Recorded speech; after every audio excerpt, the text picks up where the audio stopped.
A 1983 International harvester arrived to remove a lovely evergreen that was planted too close to another tree.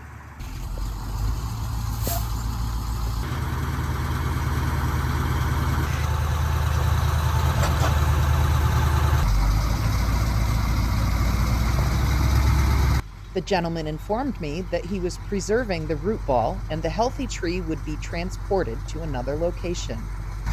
Amazing how little a root system these big trees have. Well, that's what I was thinking. A lot of times these will have massive roots. That other one didn't have massive roots on it. Or pretty crazy. You don't have good water where it's at. Another Colorado blue spruce was removed from the property the previous week.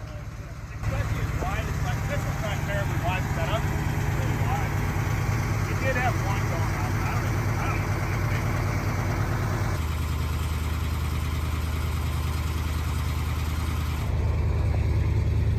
All right. Have a good one. Good luck with it. Yeah.